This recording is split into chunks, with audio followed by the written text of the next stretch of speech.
I got a lot of inspiration by talking to other people who have um, talked about mindset because they are actually people that have actually been transformed by having a solid mindset. Reading a book, you can kind of get it, but then you're like, okay, this is just a book. Maybe it's, not really telling the truth. But when you talk to people who have actually been there and done that, you get a lot of benefit from that. Welcome to the Real Estate Mindset Podcast, hosted by Eric Nelson and brought to you by Wild Oak Capital. Eric is a real estate investor, business owner, and performance coach. Throughout this series, Eric explores the mindset behind why certain investors are so successful and how we can learn from their achievements and failures. Eric asks the tough questions around the habits, discipline, mindset, and more required to achieve the most ambitious goals. Thank you for being here and enjoy the show. Hey everybody, welcome to the Real Estate Mindset Podcast. This is your host, Eric Nelson, and I'm super excited for the guest today. This is Kyle Mitchell with APT Capital Group. So welcome on, Kyle. Eric, it is a pleasure to be here. Thank you for having me on. Yeah. So let's just jump right in. Can you tell us a bit about your background, kind of where you came from, what you were up to, and then what sort of led you to real estate?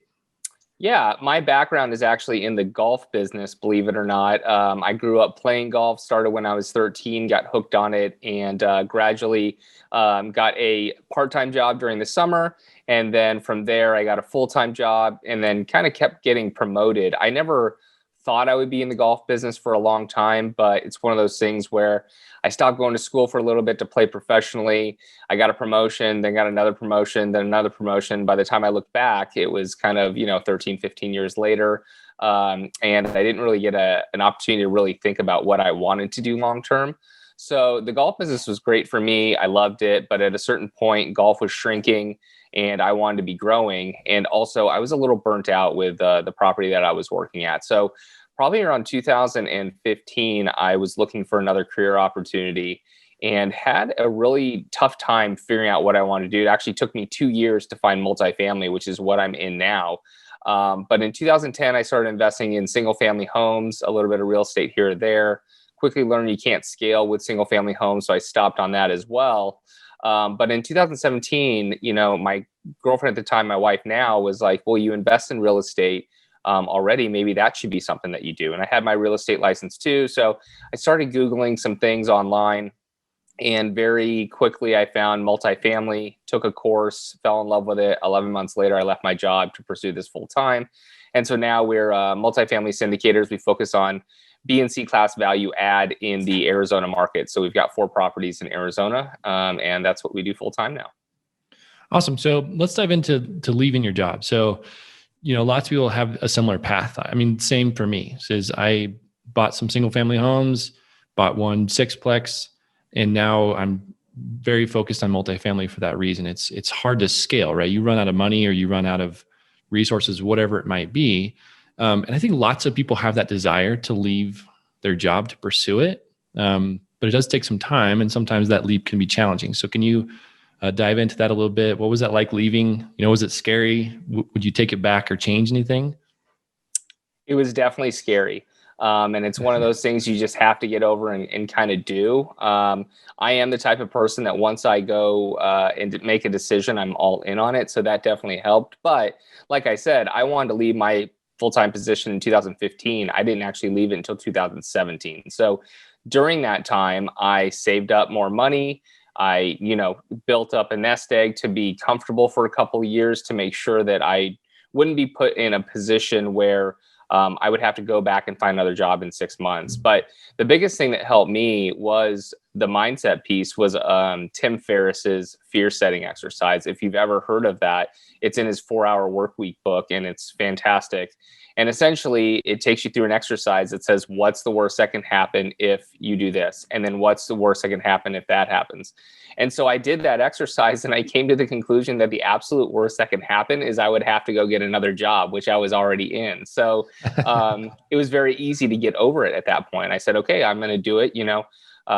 We didn't have kids at the time. I was just about to get married. I said, this is the best time to do it or else I'm never going to do it. And if the worst thing that happens is I'm going to have to go get another job in the golf business, I'd be in the exact same spot where I am today. So I'm in my worst nightmare, by working. So, and it's not that way for everybody, but that's the conclusion that I came up to. Yeah, I would have less of a savings account, but that savings account wasn't big enough to, have me retire on the beach and just sitting there sipping cocktails all day. It's just, it wasn't that much money. And so there's no real impact to your life when you don't have that. So I just looked back and said, let's do this. And that was an exercise that really changed my life.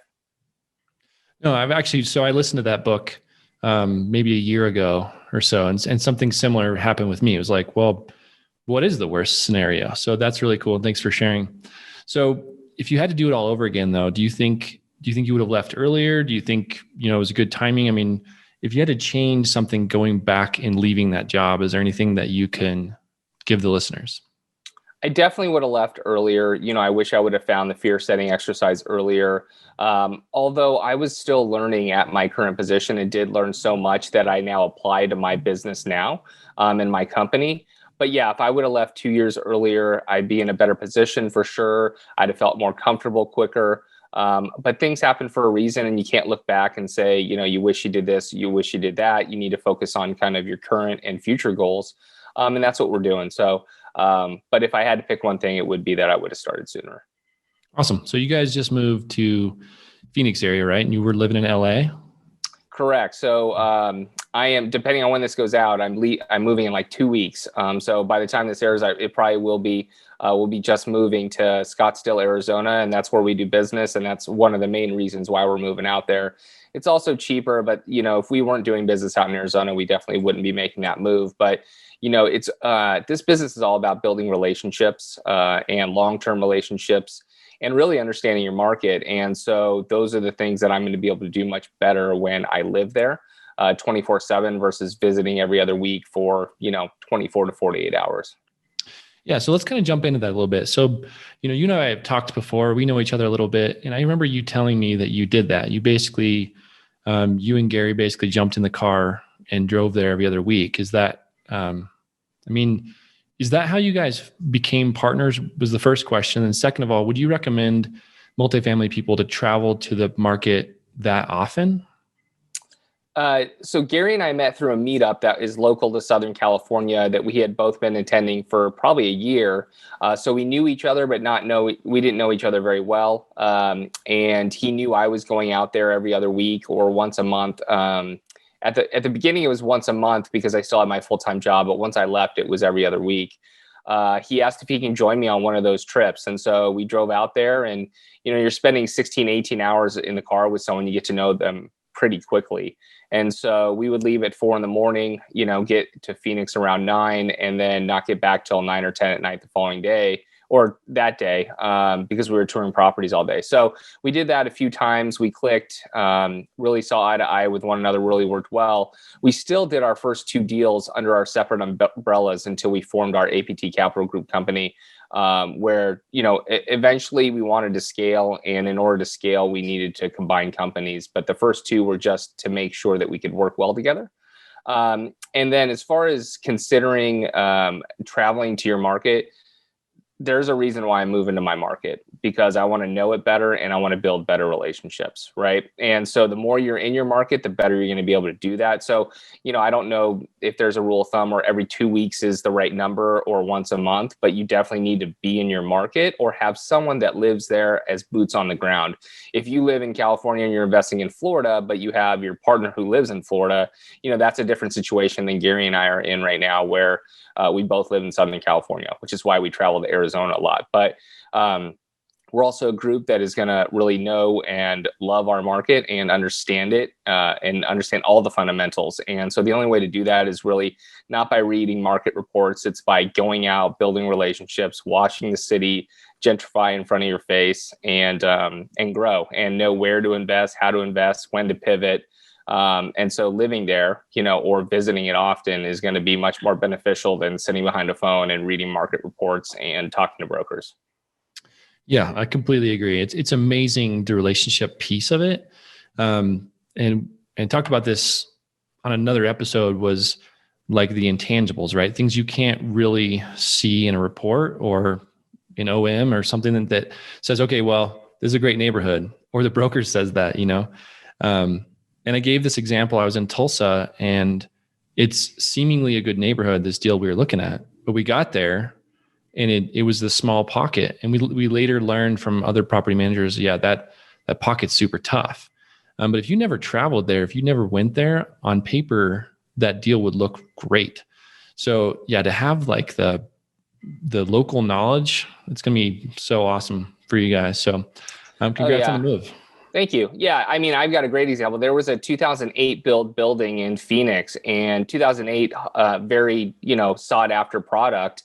And it was slap dab in the middle of the worst area in Phoenix, but you wouldn't know it because the OM didn't state that, right? And the brokers aren't going to relay that type of information. So unless you dug in a little bit deeper, you thought, man, 2008 product for this price, the rents are well under market. This is fantastic. Well, the rents weren't well under market because the area is terrible. It's an affordable property, and you're going to have a ton of crime. And so it's really important to get out to your market. Never buy sight unseen, especially when it comes to multifamily. I know people do it with single family. I'm guilty of that myself. Wouldn't suggest it going forward. But when you're dealing with multifamily, you're dealing with a multi-million-dollar business, and it could be upwards of 10, 20, $50 million. And when you have other people's money involved in it, you need to do your due diligence, and you need to understand everything about that market and that sub-market and that general area and the property itself. You're really a fiduciary to your investors' money, and you need to act like it. Yeah, I was just going to say that. I mean, if it's your money, you're and your wife's perhaps, and you're buying a single family in Florida, you guys can take that risk. But in a scenario where it's other people's money, you really have to be there. You really have to take care of that. It's a different risk factor and mindset around, okay, I'm not just risking my own money, right? So I appreciate what you said. So do you guys still own any other single families, or are you kind of completely out of that now? I am selling one on Tuesday, and I will have one left out of my portfolio, and I can't wait to get rid of that one either. But down to one. I was up to 10 at one point. And so I'm happy to put that money back into our multifamily company. Yeah, I think I hear that transition quite a bit, where people say, okay, I kind of built this portfolio of single families. I want to scale. And then it seems like you kind of sell those off once you dive into multifamily and have some success. So I've heard that story before. So that's interesting. So let's switch gears a little bit here. You guys have 2 podcasts, right? We do. And can you kind of talk about those a little bit, and what's the reason for 2 different ones? Yeah. So the first podcast that came out 2 years ago is the Passive Income Through Multifamily Real Estate podcast. And really that is to educate passive investors on things they should know before they really get into their first deal, about different asset classes, and about the industry itself. And we've had that for 2 years. Like I mentioned, I wasn't planning on starting another podcast, but then when we formed APT Capital Group, Gary and I, we came up with a niche that we were really heavily focused on right now, which is asset management, which is all the things that you do after you close on a deal. And Gary and I have a lot of experience doing that, management and operations, that is. And so we decided we wanted to launch a conference and a book around it. And we said, why not also launch a podcast around it? And so that one is called Asset Management Mastery. Sorry, we just changed the name of it. Asset Management Mastery. And it talks about all the things that you should know from systems and processes about how to manage a property once you close on it. A lot of people think, hey, I'm just going to hand this over to a third-party property management company and they'll handle it. And that's a big no-no. And, they're essentially taking millions of dollars and implementing your business plan for you. You need to have systems and procedures in place to hold them accountable. And that's what asset management is about. Yeah, I really think that those two things are kind of underserved, right? Is you have this niche that obviously you're smart and started those 2 things. One is, what do you need as a passive investor? Because you guys should do due diligence as well. If you're partnering on this deal, sure, you want to trust the sponsors, and you probably want to see either them, or maybe you see a track history, right? But there's some knowledge to be had there, and so that's a really cool niche that you guys are doing. Then asset management, same thing, is exactly that. It's the manager will manage the day-to-day, but you need to manage your manager. And so Is your book come out yet? I think I saw it on social media. Are you guys? We did a teaser, so that'll be coming out at the end of June. Really excited. June 29th is a launch date, which is right after our summit's launching. That one's going to be called Best in Class, and it'll be kind of our step-by-step guide on asset management. And I think there's a lot of great nuggets in that book for people who are just getting started in multifamily. That's the one area that's just not taught as much as it should be. And so I think this is one of those books where you can flip to a certain chapter if you're at that point, whether it be due diligence or investor relations, project management, and just flip to that chapter and get some golden nuggets. Yeah, I totally agree. So I've kind of done like the boot camp thing, like a weekend, and you know, these coaches, and there's a ton of value there, right? You learn so much, but it seems like the one piece is once you close the property, then what? It's like Right. the whole class is teaching you how to to acquire those things, but then the business plan and how to implement that plan. I agree. It's just kind of like, it seemed to be lost, at least in the education world now. So kudos to you guys. So tell us about the summit a little bit. Is it going to be virtual, live? I mean, are you sure yet? Yeah, we're going to go virtual. I know some people are going live and we really wanted to, but to be honest, we're just going to be safe and go virtual this year. And then next year will be a live event. But the good part about the virtual event is that it's completely free. So the live event, we definitely will have to charge for. But so last year we had 1,800 people. This year we're shooting for 2,500. And it's completely free education. All we want to do is get the word out that, hey, closing your first deal is great. Raising capital is great. Finding a deal is great. But you have to learn how to manage your assets on the back end. Because again, it's a multi-million-dollar business, right? And if you don't know how to manage that, you're going to be in trouble.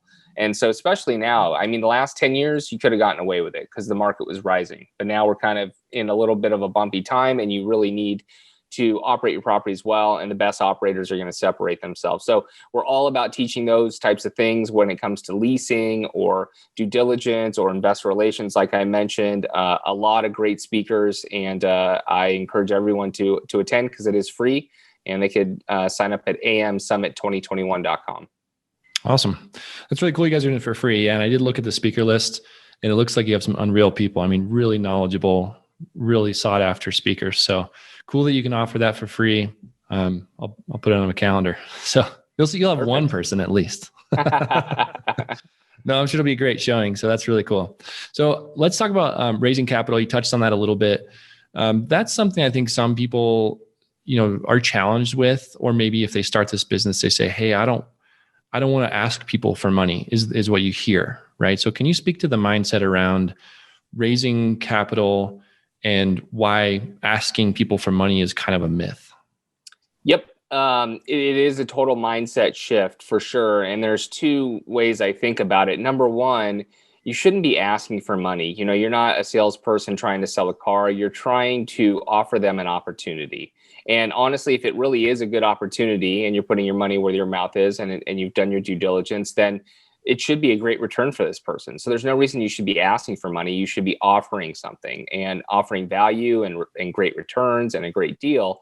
And so when you shift your mindset to that and think about what you can do for your investor, which is completely true. We can offer you a 16% return on your money. You can't get that everywhere, right? And a lot of people don't know about this asset class. So come from it from a place of value, adding value and educating your investor. And no longer are you asking them for money, you're offering them a great solution to some of the problems that they're having, right? So I think that's the number one thing. But overall, this is a long-term relationship. You're not going to just walk up to a person and say, hey, can I get $50,000 for this great deal? It's 16% returns, because everyone in this industry is offering around the same returns. Ultimately, it comes back down to knowing, liking, and trusting your sponsor. And that is done by building relationships over a long period of time. I mean, we're still building relationships with people 3 years later, right? And that's fine.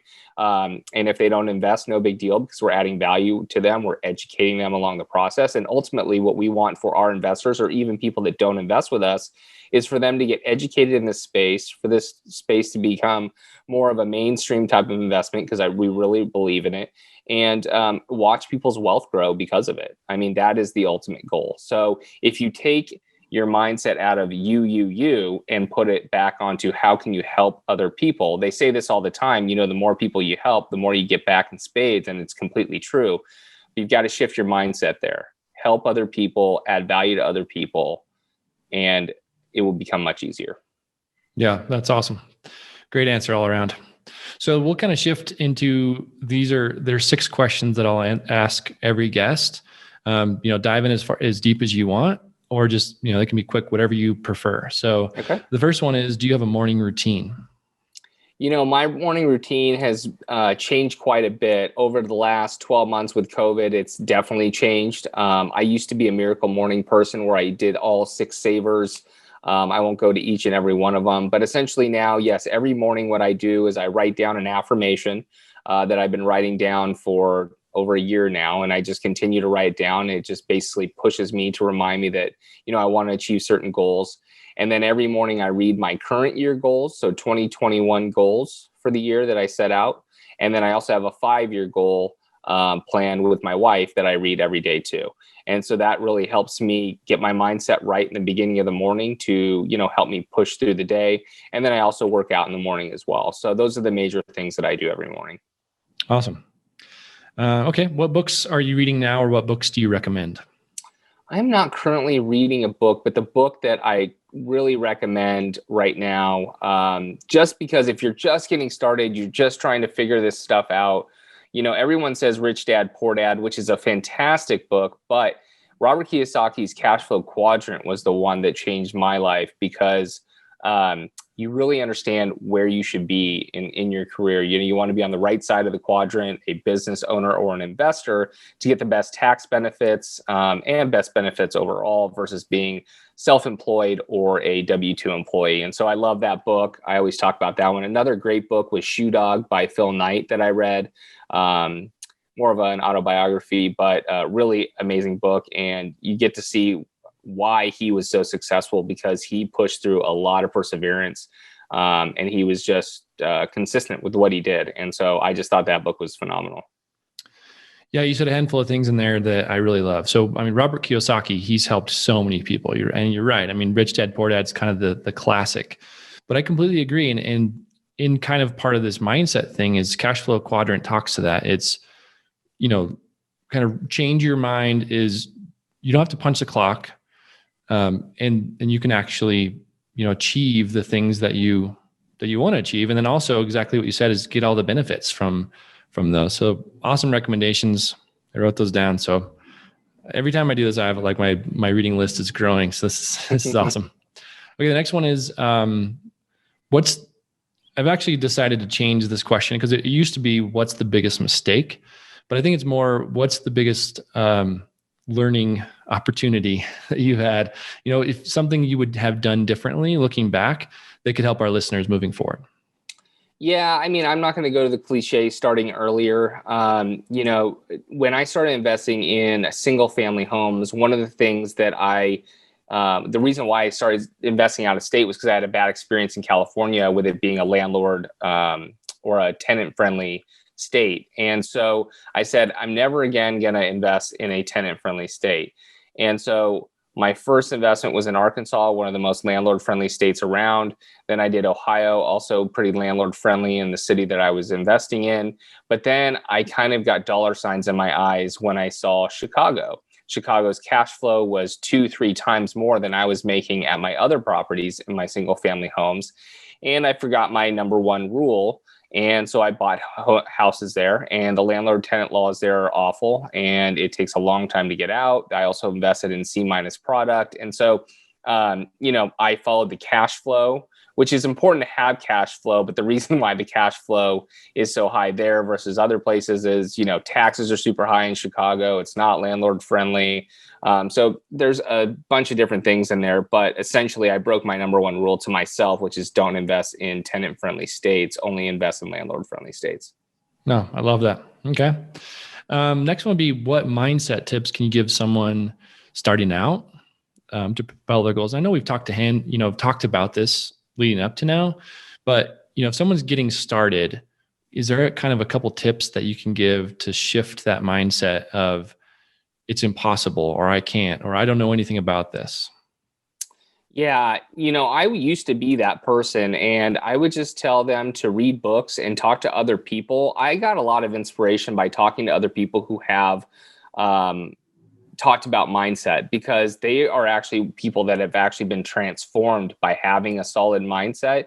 Reading a book, you can kind of get it, but then you're like, okay, this is just a book. Maybe it's, not really telling the truth. But when you talk to people who have actually been there and done that, you get a lot of benefit from that. And so I'm one of those people that never used to do the mindset stuff. And if you look back to when I first started the mindset stuff to where I am now, there's no doubt in my mind that a lot of the mindset stuff is why I'm here. And so I would just say, get out there and talk to people, definitely read your books and all that kind of stuff. But when it comes to mindset, it's just like working out. It's something you have to do consistently, and you got to stay on top of it, or else it's just going to go right in the trash again. So start small. Maybe it's one thing a day, and then you can build on that and add 2 or 3 things. But it's certainly something you need to be consistent on. Yeah, fully agree. I mean, it's exactly that. It's a muscle. I agree as well. And one thing you mentioned was talking to people who are ahead of you. So, I've gained so much from being in groups, or even in like a local meetup where the person running the meetup was just ahead of where I was in my investment career, and just to ask them questions and to hear someone that's done it say, yeah, I was scared too, but it's possible. That can change your mind in itself. So awesome tip. So this next one's a 2-part question. One is, if someone asked you what makes you successful, what would you say? And then the second part is, how do you define success? My consistency is the reason for my success. I was not connected to anyone better than the average person. And I've not done anything other than be consistent. And I always tell people that if you're consistent, you'll beat out 95% of your competition, because most people have a tough time being consistent, doing something every month or every week, the same thing every week for 3 years. Yeah, someone can do it for 6 months, but can you do it for 3 years, 5 years, 10 years? And that's one thing that is one of my superpowers, is I'm extremely consistent and disciplined on that kind of stuff. And that's really what's led me to my success. My idea of success is consistently changing. At one point I wanted to be the biggest buyer in Arizona. Now I'm at the point where I want to be able to educate people on, multifamily and this asset class and how to build wealth through it, also build our wealth through it. But not so much that I'm not enjoying life. I want to take time to enjoy life with my wife and travel and be able to spend time with family. And that's really important to me right now, and something I want to focus on even more over the next 3 to 5 years. That doesn't mean that I'm going to take my eye off the ball with growing our company. We've got a lot of huge goals, but consistent growth with balanced expectations, I think, is my overall goal. Life is not just work and business, it's business and family. And so I'm really working on that balance right now. Awesome. Cool, Kyle. Well, thank you so much for being here. Next thing would be is where can people connect with you? Where can they find more about you? Yeah, best place is amsummit2021.com. We're really pushing that summit, and we're really passionate about educating people in that space. If you want to find out more about our company, you can go to aptcapitalgroup.com. We've got a free passive investors guide on there for anyone that wants to learn the things you should know before you get into your first passive investment. Awesome. Yeah. And then social media and all that stuff is connected on your site as well, I assume? Yep. Right on, Kyle. Thanks so much. Appreciate your time. This is great. And I just really love your knowledge and exactly that, your consistency. I mean, you have 2 podcasts going for a long time, and you just, keep every week hammering out good information. So thank you so much for being here. I really appreciate you. Yeah, thanks, Eric. Appreciate you having me on. Thank you for listening to this episode of the Real Estate Mindset Podcast. If you've enjoyed the content today, please follow this show wherever you listen to podcasts. And don't forget to head over to wildoakcapital.com for more information or to connect with Eric directly. Please take a moment to leave a review or tell a friend about what you've listened to today. We hope you'll tune in again soon.